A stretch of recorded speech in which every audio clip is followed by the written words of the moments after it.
Thank you. Yeah, I must remember not to say Mpho, Ama. So when I met you the first time, you were looking for a job as an Uber driver. Yes. And I said, no, it's not safe out there. But yeah, congratulations on being an unemployed industrial engineer, like a retired industrial engineer. Thank you. So you mentioned in your talk that at some point you were staying with friends. Yeah. How was that? Did they kick you out? I mean, I can imagine. They did. You know, You couldn't contribute to that. you're not contributing to anything because you're broke. Yeah. Take us through that. How did you, in fact, have the courage to even say, can I crash? Where were you crashing on the couch or No, in my friend's bed. So my friend had a roommate, a housemate, and my best friend, I'm still friends with her. We are buddies for life. She can help me anytime. So she would never ask me to contribute for anything. So she knew my situation, and when I moved in, I was able to move in, and she would feed me. Everything was well. The problem was the other lady. Oh, the other. Yeah, she felt that I She was was not crowding your her. No, she was not my friend, so she kicked me out. What happened? She said I'm crowding. Just take me through the conversation. She just said, so how she would make it uncomfortable for me to be in the space in the first place. When my friend was not around, I had to lock myself in her bed so that I'd give her space.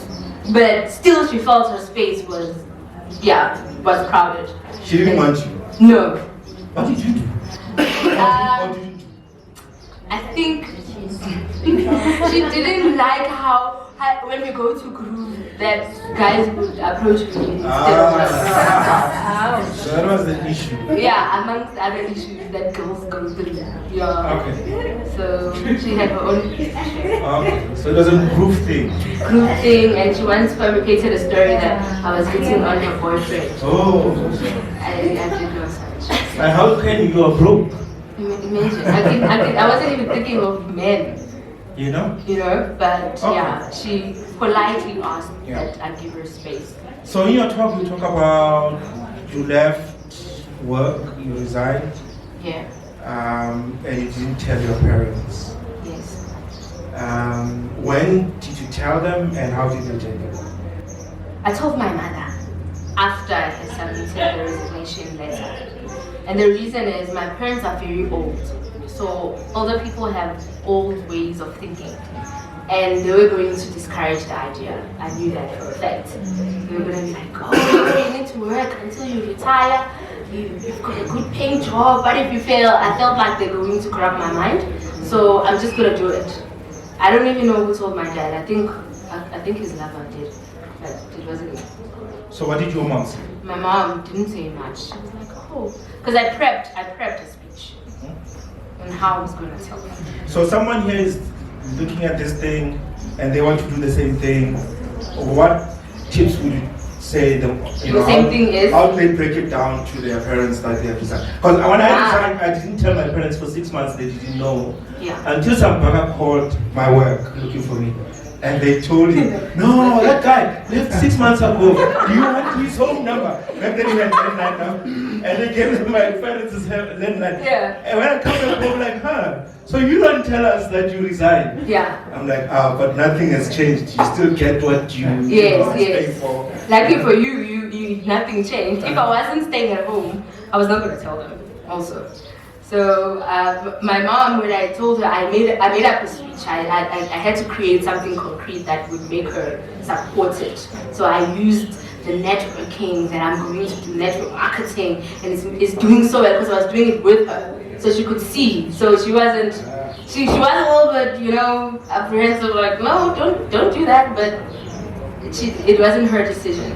And my mom is like my best friend. They support whatever nonsense. Yeah.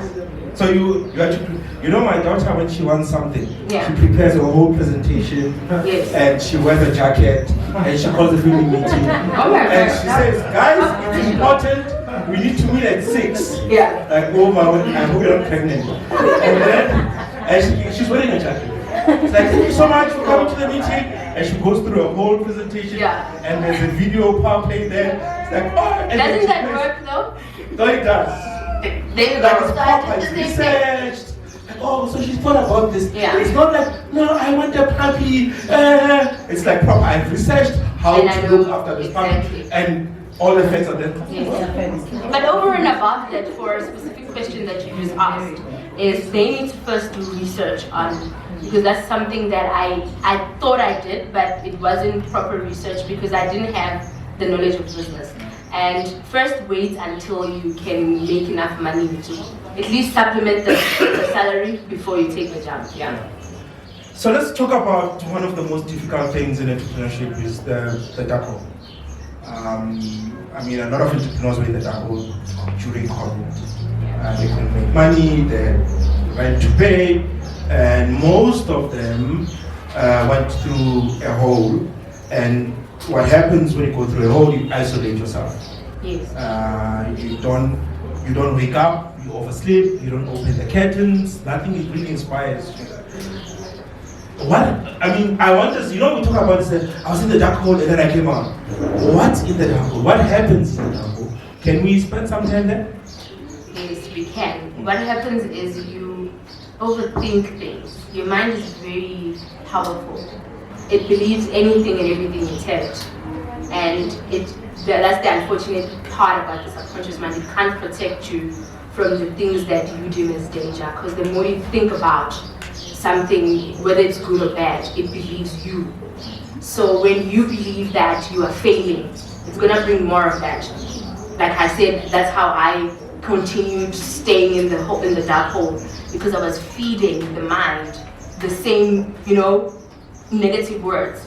So that is it exactly. When you think COVID, oh my word, COVID hit us, the economy is bad, and you know how the society, people are used to talking negatively, because even with the news are bad news now. I don't even listen to news. I only do business news.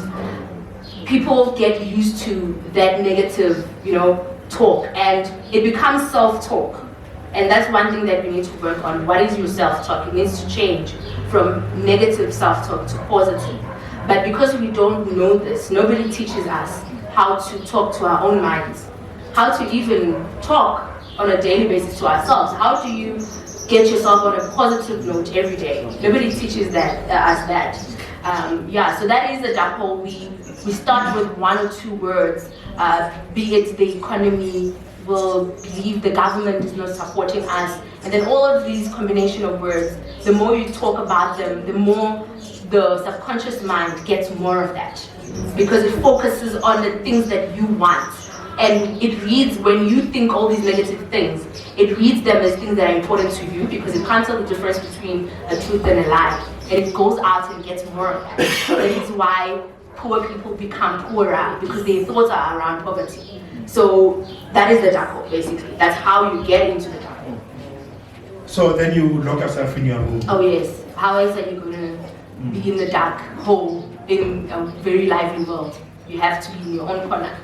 But wasn't that ironic though? That here you are, a qualified engineer, life coach, and you can't coach yourself.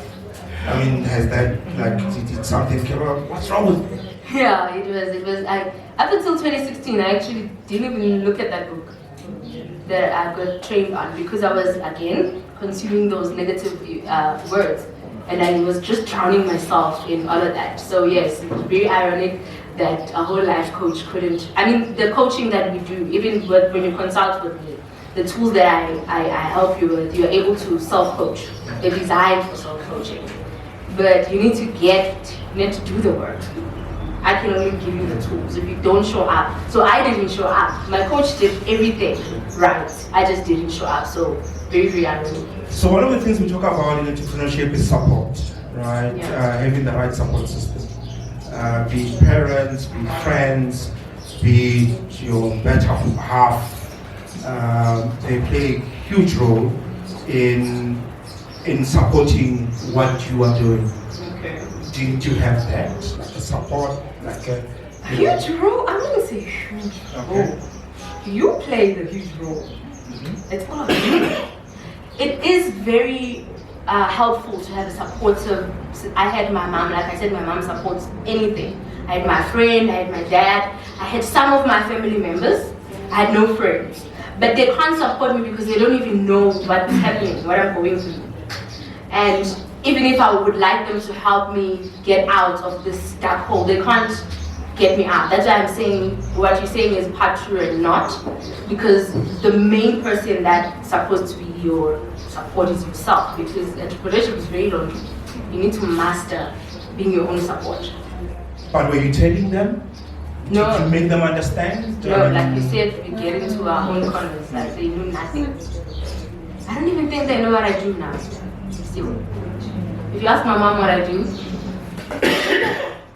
what did she say once? I'm a motivator. Yeah. She says that, and I don't. Do I motivate? Did I motivate you? No. That's what my mom thinks. So empty. What happened to empty? I still do it. I once appeared. Well, back then I was successful to have recorded 2 adverts. So I appeared in 2 adverts. I appeared in Generations The Legacy. Twice as a one-day role. And I was also bored there. You were also bored there? It's boring. Okay. Yeah. It All right. wasn't fulfilling. But I still do it now as just adverts and voice work. So 2 concepts before I open up. You talk about passion. Yeah. And it sounds to me like you're saying, and I'm paraphrasing, passion by itself is not enough. Am I paraphrasing it correctly? Because you were passionate. I mean, you talk about, I was passionate, but then Ben Balance was saying, yes. Was So saying if the only focus is the passion in saying, oh, I'm passionate about this business, you also need, remember I said success is 80% psychology, so the passionate part is the 80% and other psychological factors. The 20 also is very important because you need to know how to have the proper structures in place, the systems in place. So you have to learn what these 2 are and marry them. So you become a better entrepreneur when you can master both, but more the psychological and the passion part of it. Yeah. Okay. And then you also talk about, and I love this, time freedom. And you say most of the time we leave our jobs because as entrepreneurs we've got the time to ourselves. Yeah. We have the freedom, right, and the time to do whatever. And you're actually saying that's actually not true. No. Right? I think you can attest to this. If you ask these entrepreneurs why they want to, before they even start what they want, they'll tell you time freedom is number 1. They want financial freedom, but they also want time freedom to do whatever I want, whenever I want. What is that? There's no such. When you start up in business, you are the head of HR, you are the head of marketing, you are the head of sales. You need to go knock, you must drive for your product. You need to. So what time freedom? There's no such thing. Maybe later when you become an investor, so there's different in the quadrants of being an employer, self-employed, business owner, investors give island that you see there by the golf course. Or the golf court, playing golf, those are investors. So maybe when you get to that level. One of the speakers we've had on the platform spoke about something that you sort of touched on, saying if you're just passionate and you don't look after the business, you might be good at a life coach, or you might be a chartered accountant, because she's a CA, and she was saying I could balance the books with my eyes closed. Yeah. But I could not balance the business. In other words, I could not get the business running. And there's a clear distinction between the 2. You can be a great life coach, but building a life coach business, I always give this example where you are at church, it's December, the head pastor goes to holiday, and he says you preach. Yes. And you preach up a storm and goosebumps everywhere, and you start believing, I can have a church, right? And actually, pastoring and running a church are 2 different things, right? Yeah. And she says, because she could not get the business running, she sort of started being very bad at balancing the books because she doesn't even have the passion anymore, right? So you know, when at that point where you are like, I'm passionate about this, I'm passionate, but this thing's not paying bills, and actually this passion is not even, you know, it's like second guessing. My friends are working, you know, they're buying cars, they're moving. Yes. Have you had those thoughts of maybe I should go back? Yeah, and I did go back and I got fired. Oh, you got fired? Twice. Okay. So what happened? I got a job, same 2016, I got a job at a manufacturing company where I was a production manager. And I was trying to help them. This was just me trying to help the business. I mean, it was Indians that run the business. And I was saying to them that they don't have systems in place. They spoke greatly about systems. You can't be running a big factory without systems. And I was trying to get them slowly, and they felt like I wanted to take over their business. And yeah, and I got fired.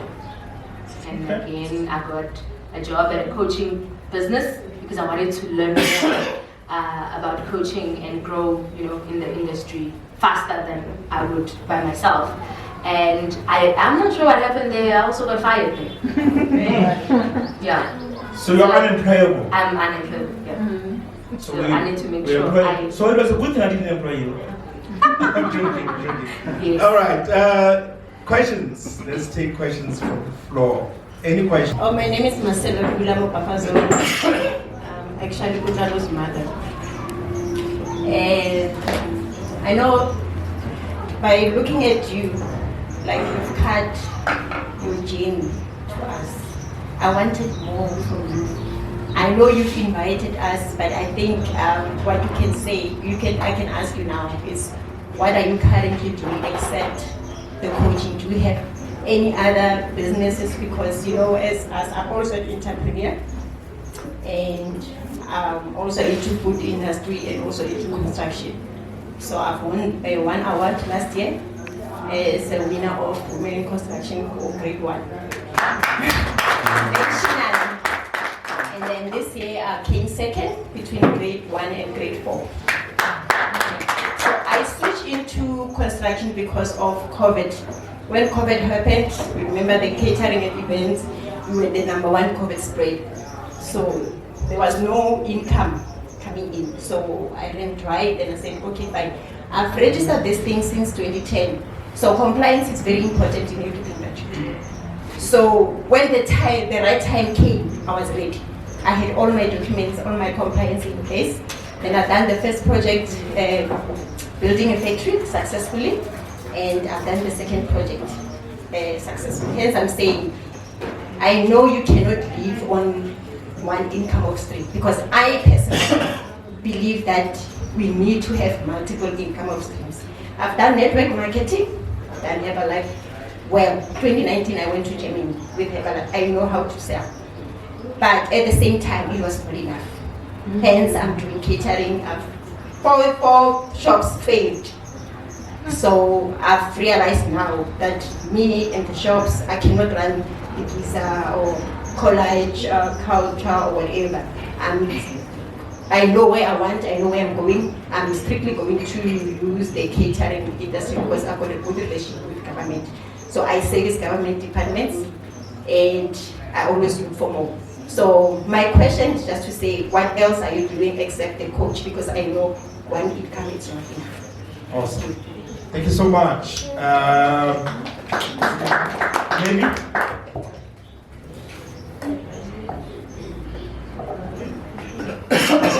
Hello, my name is Nancy.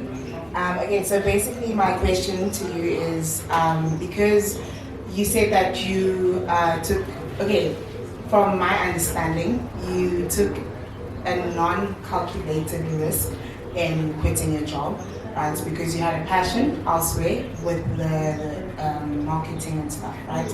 So basically, I know that in business, we usually take calculated risks and you're like, I'm leaving this knowing that I've got something to lean on, right? So my question basically is,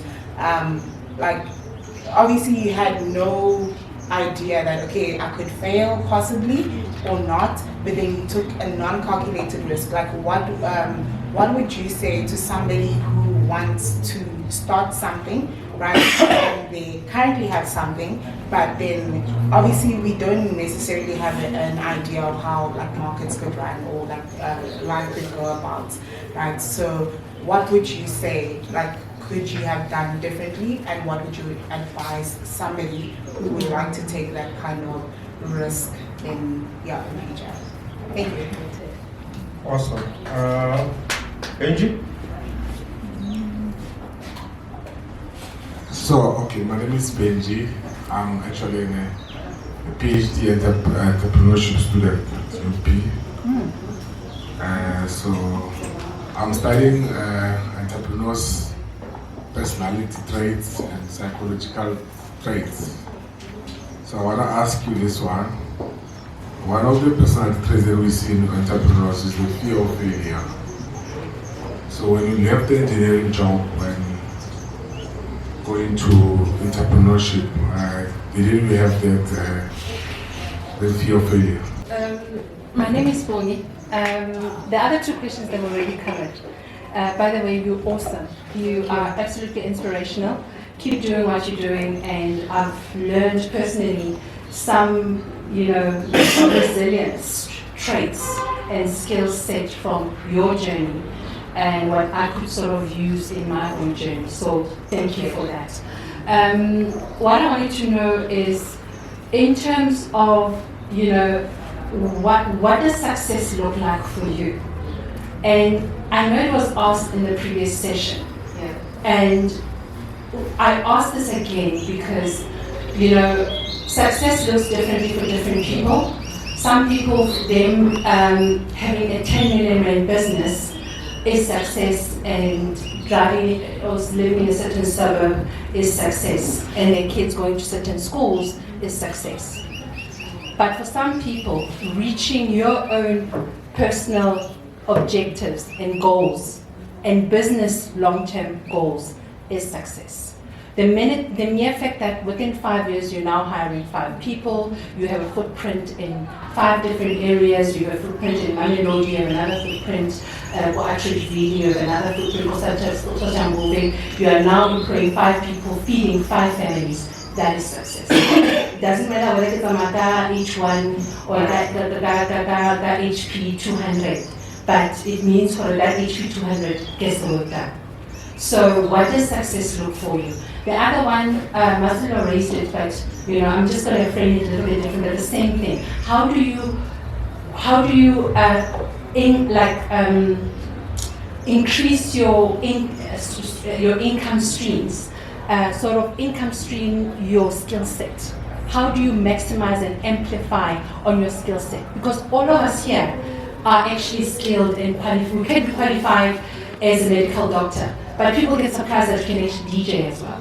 You could be qualified as a as a teacher, and you find that you're actually an artist.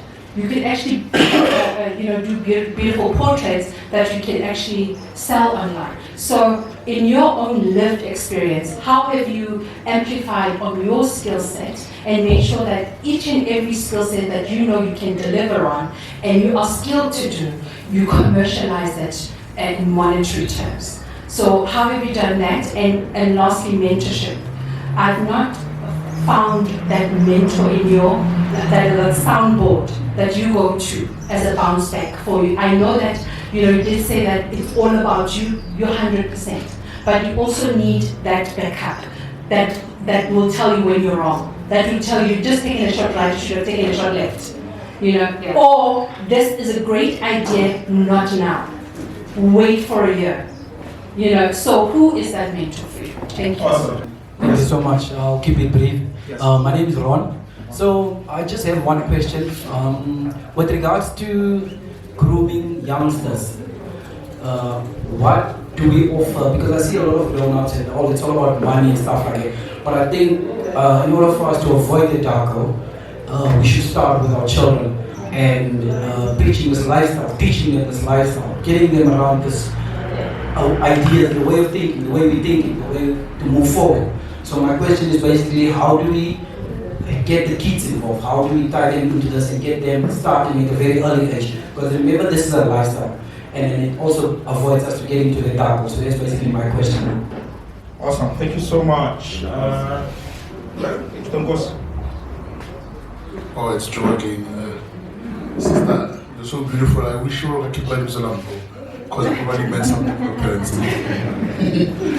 Anyways, now I have this one question. I've been listening to a lot of people who are motivated and so on, talking about how business should be done and whatnot. Usually it's just, I don't know, at face value it looks very easy, but we never really talk about the actual stuff that really happens. Like, for example, I saw one of the videos that Mr. talking about how he got his first million. It was practical, he explained everything about it.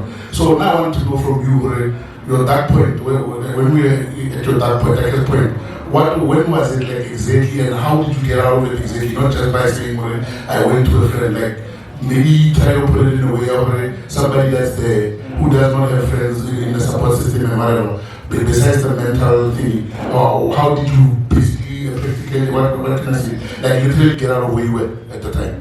Thank you. Thank you. I have space for 2 more questions and that's it. Kukrano, Beverly, and that's it. Quickly.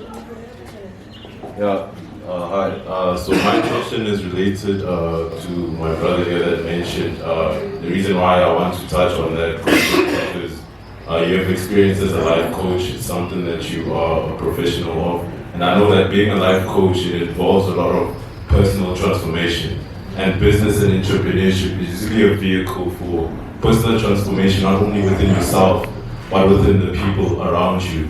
So I wanted to understand that how do you go about filling the gap, to transform people's lives as a life coach, which is basically the purpose of what you're doing in his own self. And also meeting that gap where, let's say, for example, you mentioned something about, usually self-esteem plays a good role in that personal transformation. But let's say that you're someone who is going through poverty, someone who doesn't have access to the very same thing that a person that's educated at a higher level has access to, and things like resources. Like, how do you transform that person's life? How do you go about filling that gap and getting them into the same places of becoming a business person and an entrepreneur?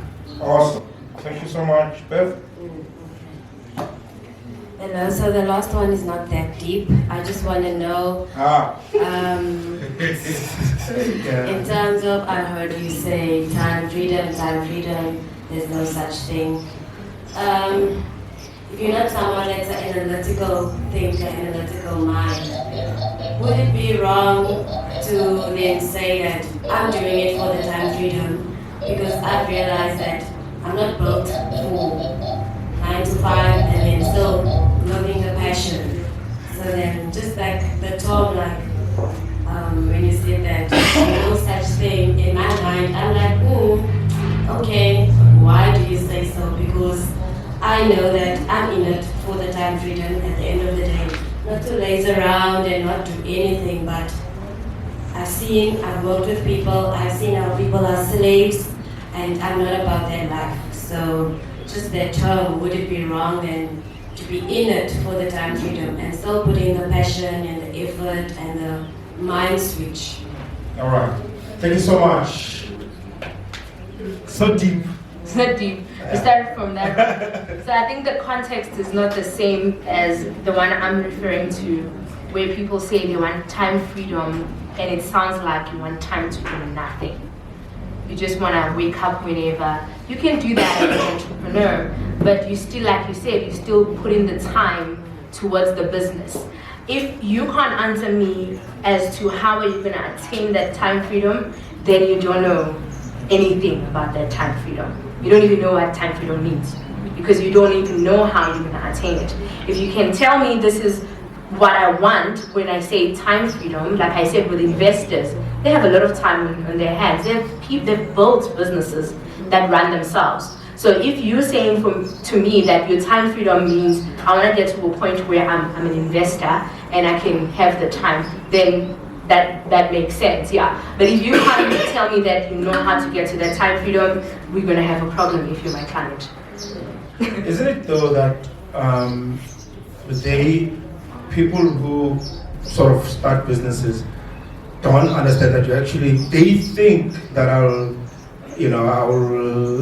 set my own time, right? Yeah. I have the freedom to set my own time, to decide when I want to work.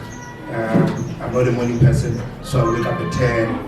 But what they don't seem to understand is actually you work far much harder when you're working for yourself than when you're working for someone else. As the business grows, there's a lot of requirements on your time, and you actually realize you can't even sleep, let alone I'm not a morning person. But that's what I say. Yeah, exactly. I think it's not knowing what is going to happen when you get into it, which is the same thing that I underwent. Yeah. But I understand where Beth is coming from also, that sometimes I just want a business that, they call it lifestyle entrepreneurship. I'm building this business around my lifestyle, right? I don't want this slaving, whatever. So I'll have a guest house, for instance. And I'll have 4 people, it's full, that's it. Yeah. I don't have to. Yeah, that's also perfect. Remember she said success is different for everyone. Just, I want that gap where you show me how you're going to get there. That's it, yeah. Kudrano says, I hear this fancy transformation. Poor people don't have access to the internet. They don't know what this mind thing is. How do you even transform those people? I mean, like, their conditions are so, so hard. They don't even have data to watch you do your thing. How does this thing reach people who really need it, right? I mean, people here, they're okay, but the people in the squatter areas who are supposed to be about not here because of they don't have transport money, for instance. How do you transform those people? I believe in collaborations. So I'm collaborating with your NYDA Cedars who have incubators in different areas. She spoke about Mpho. I was part of that. And there's many more. I was part of another one in Fireside EWC. And they're creating events within different townships and the rural areas. So I'm in negotiations and talking how we can work together. The minimum I can offer is at least raise awareness, because if you don't know that there's even life coaching, how will you even know how to change? So the drive around there is to create awareness that there's more to just the usual go to school, get a job. So that's the aim. So that's what I'm personally doing to address that. And I can't do it obviously at my own expense, hence I'm partnering with your CEDARs, your NYDAs, because they have the money to do that. On that point, Ron talks about the kids. Yeah. How do we inculcate this mindset thinking to the kids? How do we nip it in the bud? Yes, nip it in the bud, yes. Perfect one, because I feel had I had this exposure as a child, I would have chosen the correct career. I would have ended up working, doing what I do, but at a much earlier stage. So I'm working with people that are in the early childhood development space to do kiddies life coaching masterclasses to help them find what their talents are, because that's what I currently do also in my business to help people to uncover their talents, and I show them how to monetize it. But for schools, we look at your talents and then we look at career guidance. I'm creating a career guidance masterclass where we find out what your talents are and then we link them to a career, so that even if you don't become a business person, at least you're working in a job that's in tune with what you're good at doing. So Joy says, I hear all this big fancy English, master brain this, master this. Break it down for me. I'm in a dark hole. What do I do? Don't come here, subconscious mind this. What do I do? I'm in a dark hole now. There's many things that help people get out of different states, but you first have to know that you are not in the right space of mind. I think we all know when you're stressed, you can tell. And you need to know what tools you have around you. And obviously, picking up the phone to call a life coach to help you is usually not one of the tools. But books are there. You know, you can read a book. Like I said, I got more answers from just reading. You know, besides my memo, reading entrepreneurship. It doesn't have to be books in business. But what a book does, it shifts your mind from what you're thinking about, you know, and get you to think in a different way. Music alters the state in which you feel. If you know your favorite playlist, play that and see if you don't feel better. But you need to know what works for you. There's so many things around you that you can help change yourself and get out of, you know, that dark hole. But the best one is to go out where people are doing things that you like. If you want to do business, go find events like this one.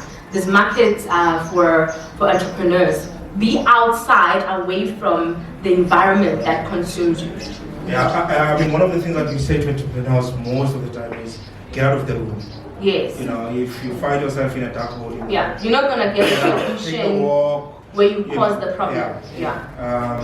But we also tell them that before you even get into the hole, know what you need to do should you get into the hole. Yes, know it before. When you are in a good state, know, so that when you are in the dark hole, you know how to get out. So you have to have tools and systems. Someone said you build a borehole before you need the water. Yeah. You don't build it when you need the water. Yes. Right? Marcelo says, girl, this is not enough, girlfriend. There's more. What more are you doing except coaching? So, like again, I keep going back to my product. So I help people monetize their talents, and like I said, it started with me. I still do all of those talents. I told you now I still do acting, so I do auditions. I just actually got back last month to do auditions because these are things that I love, and I believe in maximizing everything that I'm about. So I want to live my truest self, and the best way to do that is to attend to all my strengths, and that includes driving. That includes, I love money, so I'm a loan shark. Yes, so there's a lot of things that I do, but the core of it is, what are your talents? So I established all the talents and the things that I love doing, and I monetize them like a crazy person. I sell money, I drive, I do deliveries. I used to do Uber, even when he fired me. He didn't hire me, but I found somebody else that hired me. He was like, oh, I'm scared, you're a woman. And I used to do 6 to 6. I told him this, I used to work 6 p.m. until 6 a.m. and I enjoyed it. Like, people are like, oh, wasn't it scary? No, I never felt scared. And I enjoyed it. It's because I know what it is that I love to do. And for me, when I do it, it's effortless because it's what I love to do. So I do that. I do deliveries from time to time to make extra cash when I have free time. It's the money, and then I still do tenders because I'm not gonna let go of my engineering. So when there's tenders to be done, I supply and deliver. I can do supply and deliver of electrical parts. I just got into construction. I'm partnering with another lady who's doing construction. She's level 3 CID grading. So I do more things than coaching. But last year I decided, like you said, your core business is the food industry, and you wanted to focus on that.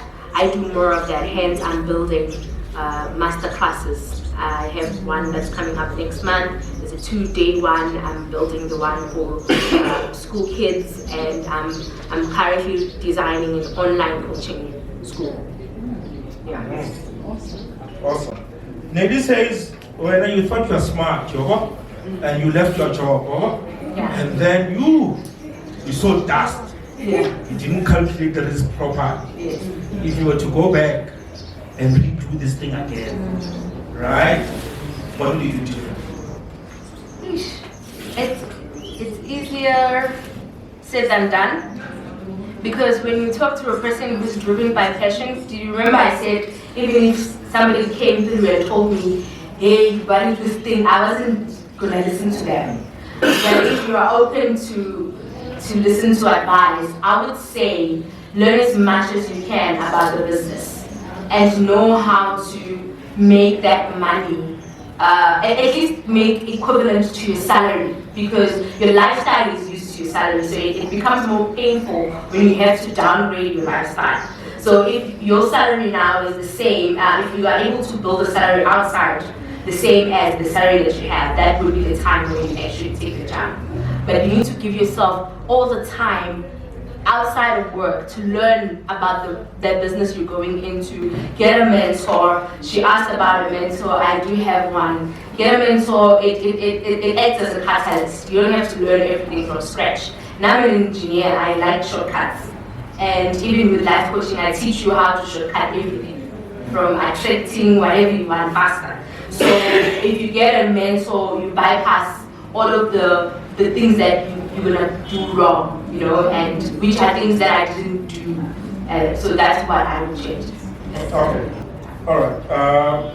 Which I think is a nice gateway to Benji's questions about fear of failure. Yeah. Were you not scared? I was, and luckily, if you remember in the story that I did the personal breakthrough experience, that 2-day one, where part of the life coaching, they teach you how to get over your fears. It's tools and techniques that work on the mind, but I was able to shift myself from Give us one example. It's a technique rather, it's not an example. It's how we find where the fear is, because everything is energy, so fear is energy. So we find it in the body, yes. You directly raise it and then we extract it. Like keeping my toes? Yes. I get it, everything is energy. Yeah. So fear is energy. And when I find it on my toes? We take it out. How? No. it's a tool of imagining yourself taking it out and you actually feel it come out.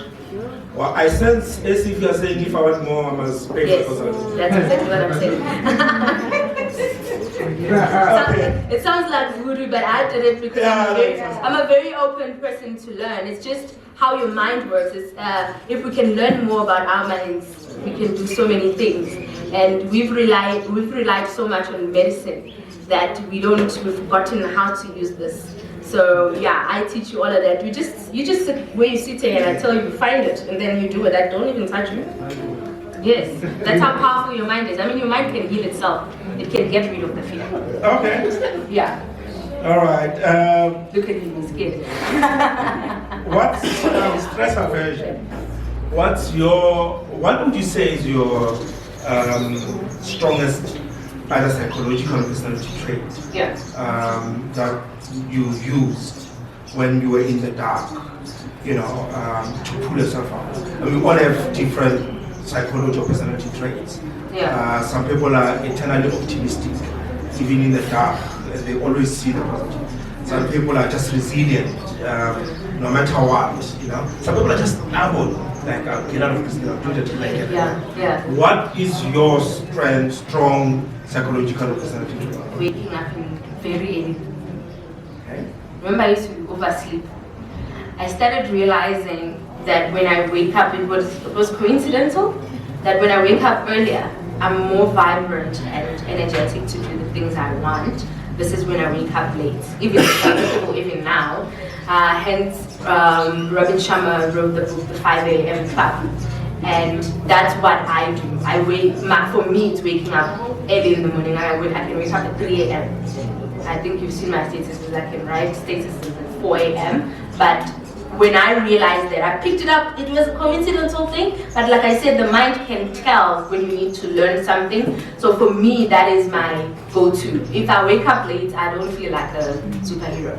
Okay. Yeah. And what I think you have answered, what do you do to increase your income stream? There's one question she asked that I haven't answered. I'm coming to that. Oh, okay. But I'm saying one of the questions that she asked was, how to increase your income stream, which I think you've touched on. Yeah. Mentor sounding board? I have gotten, so when I had engineering, I did have a mentor, but we were not meeting on a regular basis because I wasn't clear on what I wanted to do in the business space. So as soon as I was clear on what the vision was, I started attracting mentors that I'm going to work with. I have a sales coach that I work with every morning at 6 a.m. we have a meeting between 6 and 7, but he's not sales coach there. He's our mentor for the group that, you know, we subscribe to him. He plays a role of a coach for me, because he can ask you what your goals are, have you attained this, and we are always catching up on the group chat as well. Are you attaining the goals? Are you stuck somewhere? And he's able to help you. He's even, he also calls me out when I'm making wrong decisions and like, no, come this way. So that is the main guy that I work with on a daily basis. And then I have financial coaches, that because I did not know anything about controlling money. You know how we are as a black community. Nobody taught us that, so I have financial coaches that are teaching me that.